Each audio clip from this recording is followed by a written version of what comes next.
Maitia galdegin zautan polit, banintzan ez. Maitia galdegin zaut... Ai, opa derrok!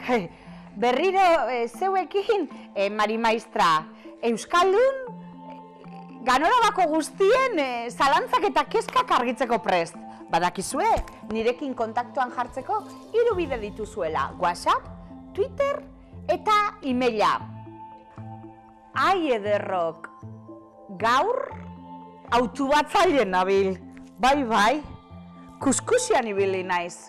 Euskarak sarri arazoak ematen dizkigu, ezta? Baina maitasunak ere bai. Kontuan izan, gure WhatsAppera 3 pertsonek bidali dizkigutela euren kezka maitasunezko kezkak. Baina nik beti esaten dizuet, gure kontsultorioa ez da maitasun kontuetarako. Bai? Hau euskarak sortzen dizkigun zalantzak eta kezkak argitzeko baino ez da. Baina maitasun arazo hauek euskararekin zerikusia daukaten ez? Beitxu, hau gertatu zaio Leireri. Ai, Leire, ze izen polita, asko gustatzen zait. Leirek esan digu, mutil lagunak laga egin duela euskalduna delako bera.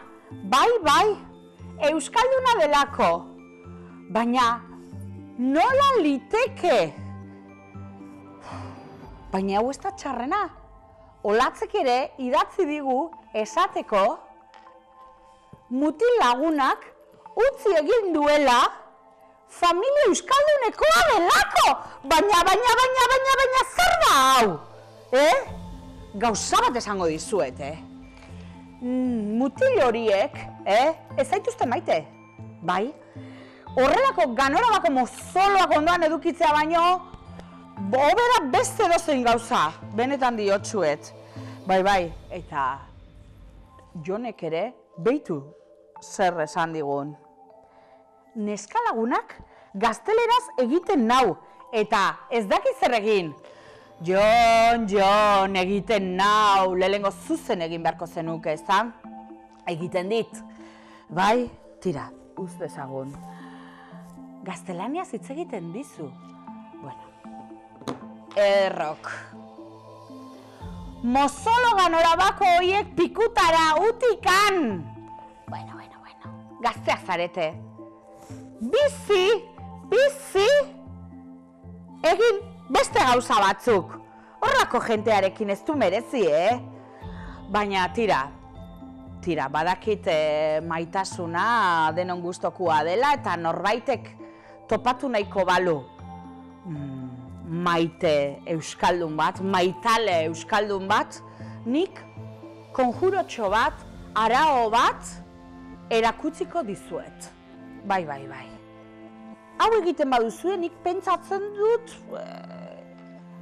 hilabeteren buruan lortuko duzuela maitale euskaldun praktikanteren bat. Baina pentsazazue ondo nahi duzuen ala ez, egin aurretik. Tira, hartuko dugu zapi gorri bat. Gorria izan behar du, ez oso handia. Ikusi, behitu zer topatu dudan etxean. Nafarroa oinez, ametsa eraikiz. Guk ametsak eraiki nahi ditugulako, ezta? Zangoza, 88koa. Bai, zabaldu zapia, tartuko dugu edozein komunikabide euskaldunen horri bat. Ez oso handia, zatitxo bat. Zatitxo batekin nahikoa, bai? Ta zatitu egingo dugu, bai? Ze kontua da, behar dugula euskalduna, ez da? Bai, nahikoa. Eta erdian jarriko dugu. Eta honen gainean gozotzeko gozoki batzuk hartuko ditugu, bihotz formakoak, bai?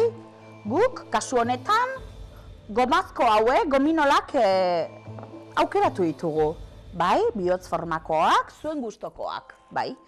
Eta nahi baduzue piruletak, bonboiak, nahi duzuena. Ederrok. bai, gozotzeko, bai.